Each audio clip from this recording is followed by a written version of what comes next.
Good evening, everyone. Time for another silver update. We're going to spend tonight talking about GOFO, a little bit about backwardation. Now, this is a article posted on TF Metals, Turd Ferguson's blog, and Andrew McGuire has posted there explaining backwardation. There's a little bit of an argument between him and Trader Dan, and about the backwardation. I'm not really going to read into this. You can go over to Turd Ferguson's blog and pull this up. But before we get into it, I'm mainly going to concentrate on GOFO, but I want to explain the difference so that you understand. They are impacted by the same sentiments, but they're not at all the same thing. So hopefully we can make that clear. Now, backwardation is a situation that occurs in futures markets. You have contango and backwardation. Of course, you could have flat prices. Really, all that is futures prices are quoted in months, spot months, and they go out usually in a 3-month period. The main months are March, June, etc. And then you have prices in those particular months. Backwardation is a situation and is an abnormal situation where it means that the prices in the forward months, the months that are farther out, are lower than the prices in the nearby. The normal situation is contango, which is the opposite of that. Contango is when the price of gold in March is, say, 1400, and then in June it's going to be 1410, September 1420, and it goes out. That's a normal situation that has to do with interest, carrying costs, and things like that. So it's normal for markets to be in contango. It's abnormal for markets to be in backwardation. Now, when markets are in backwardation, what that means is that there is a premium on immediate delivery. It means that people are more concerned about getting their hands on the physical gold than they are about locking in a profit, which they could. Obviously, they could deliver against the futures higher price, but they're not interested in that.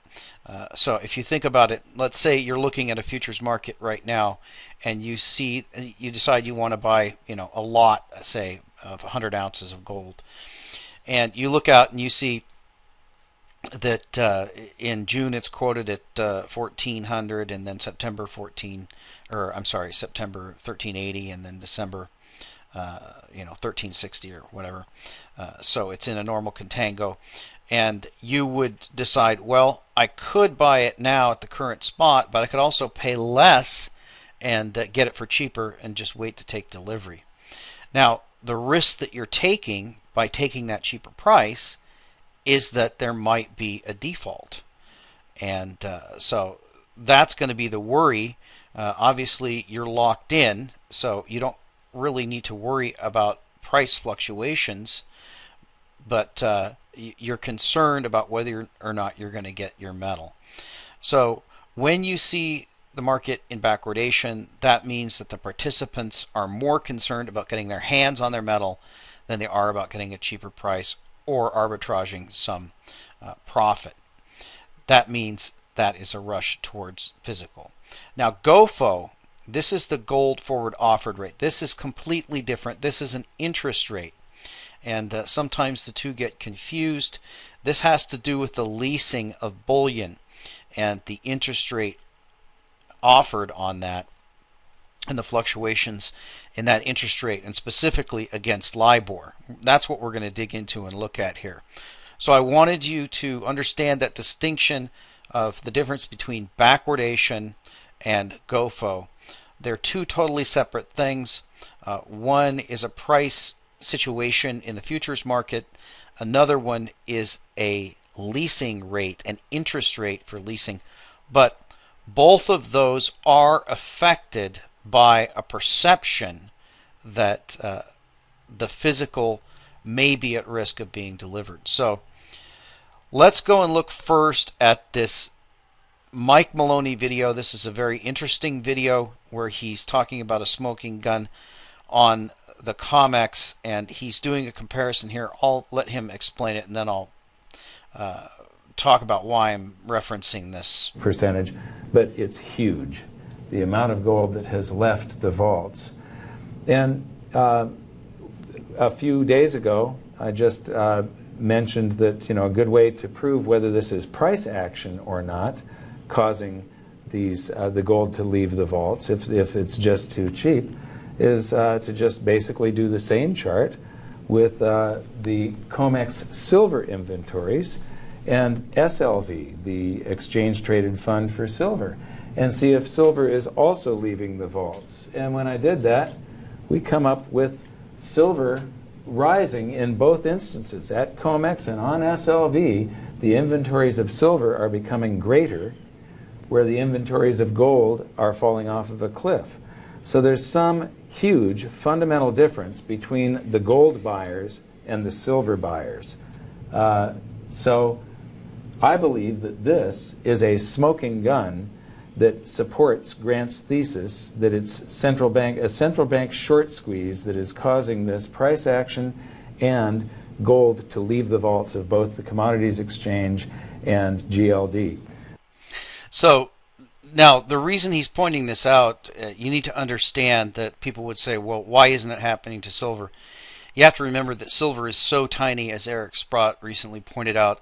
The dollar value of the gold market is 150 times the size of the silver market. So there's just simply no point in the central banks even participating in silver.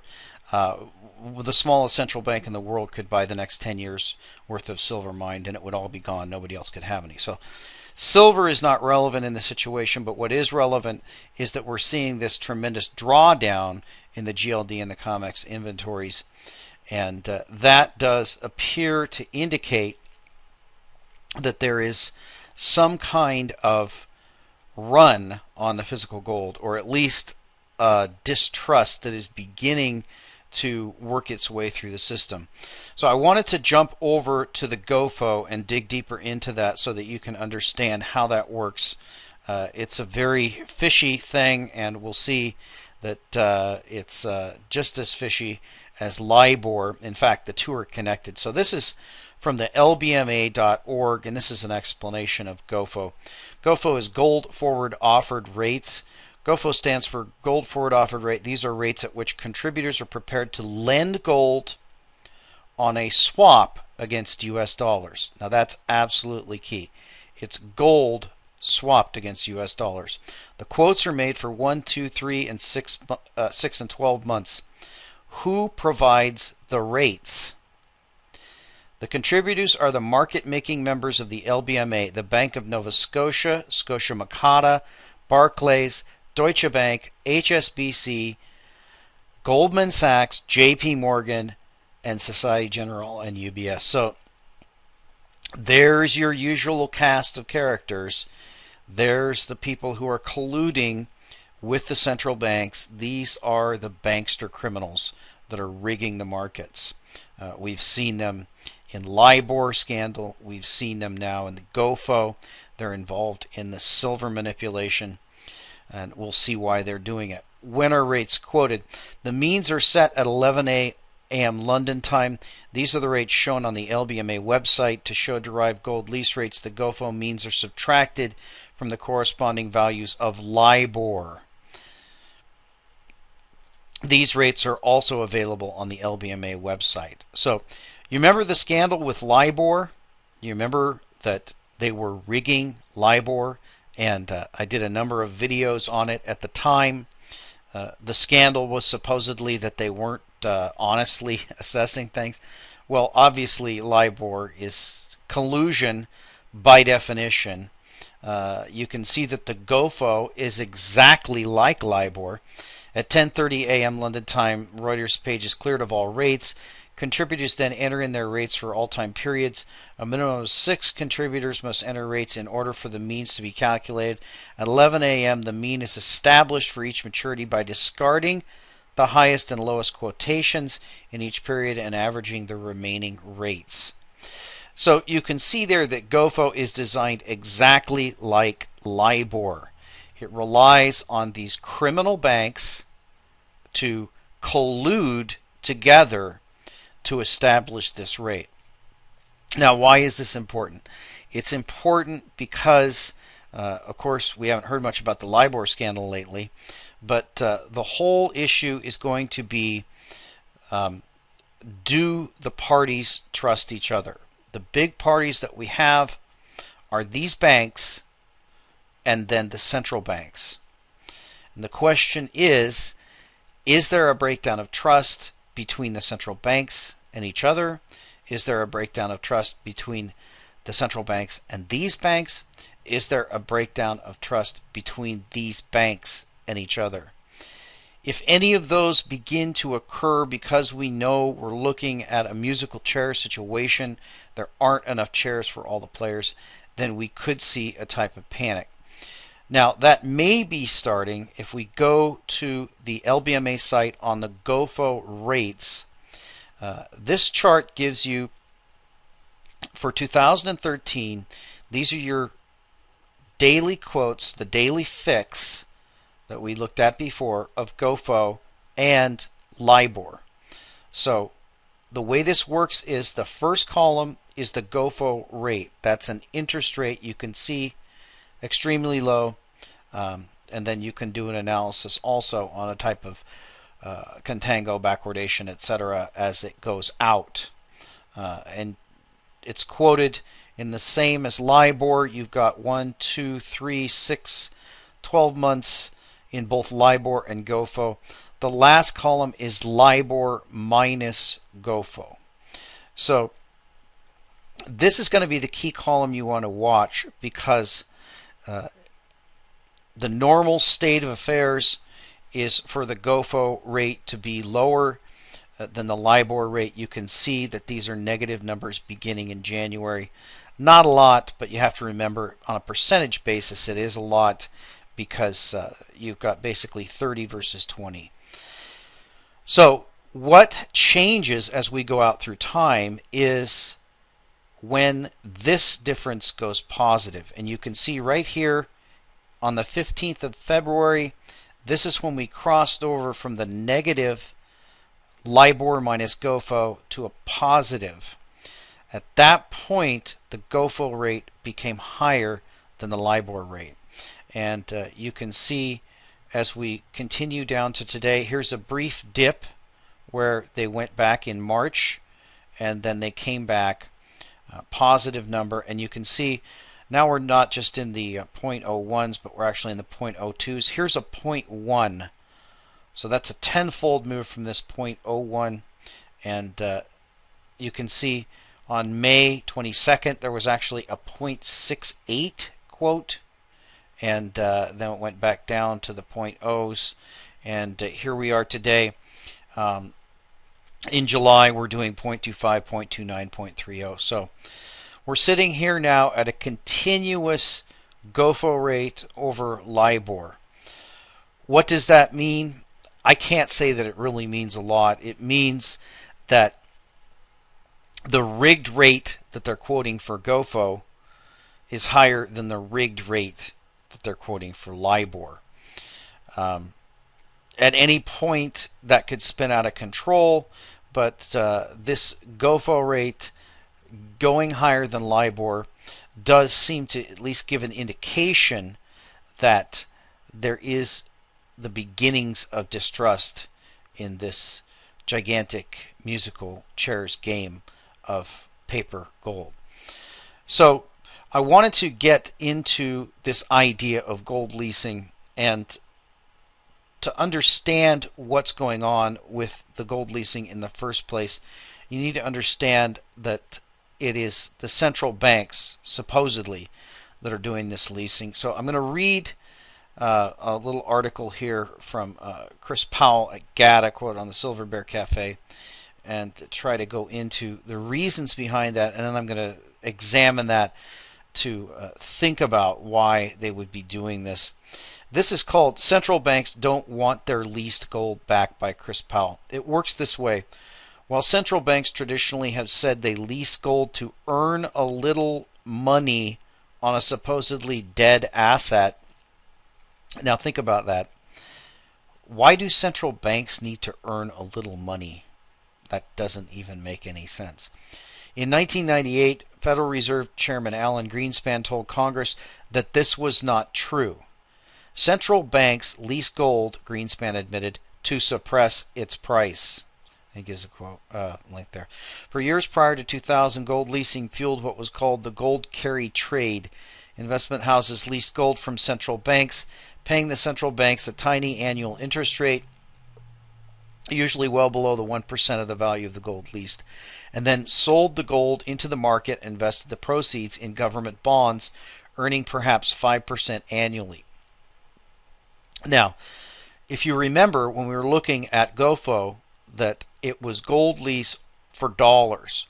So what bonds are they going to buy? Are they going to buy U.S. government bonds? And how much of a higher interest rate are they going to earn? So that's also a problem with this. There certainly isn't any 5% rate. This is an older article, but there is no 5% now. The huge difference in interest rates meant a virtually free stream of income for the investment houses.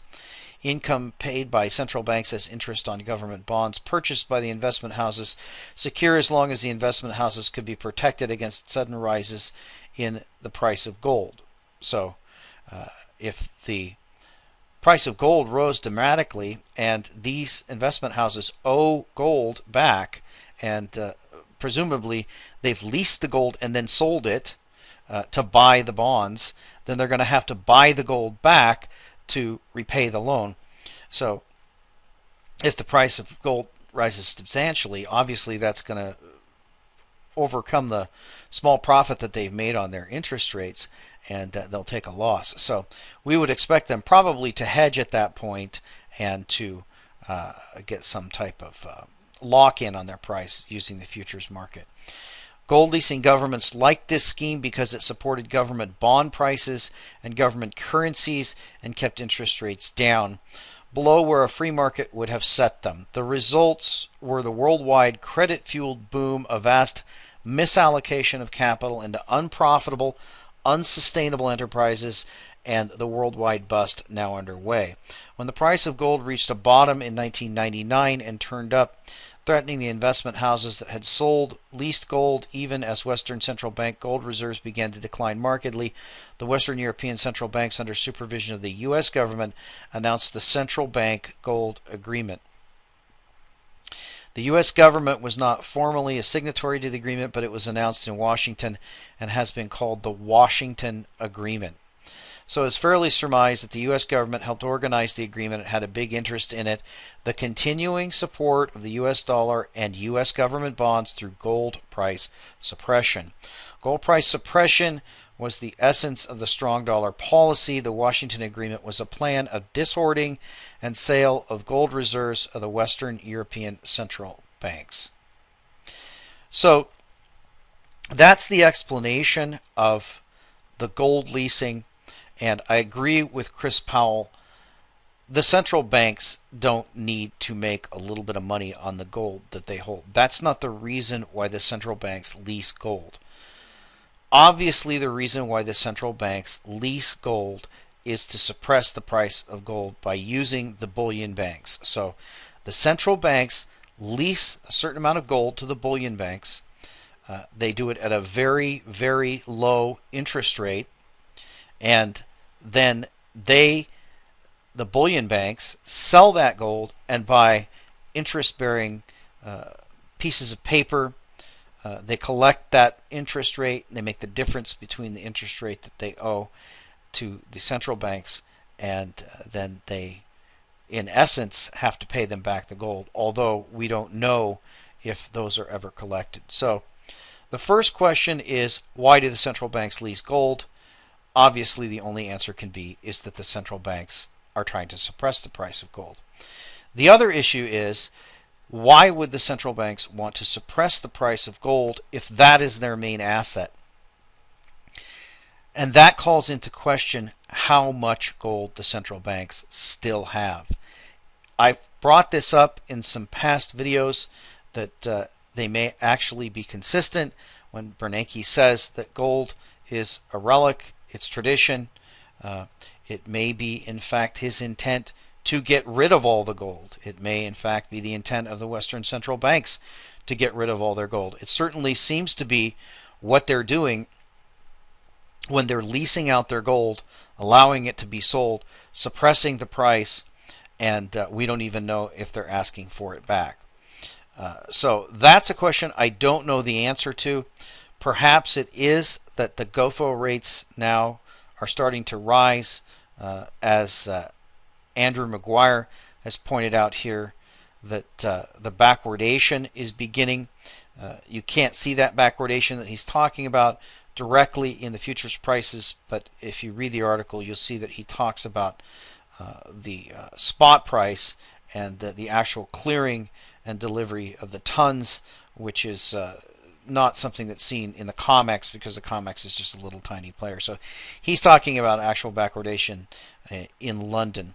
Nevertheless, both of these seem to indicate that there is a beginning growing of distrust by the players in these markets.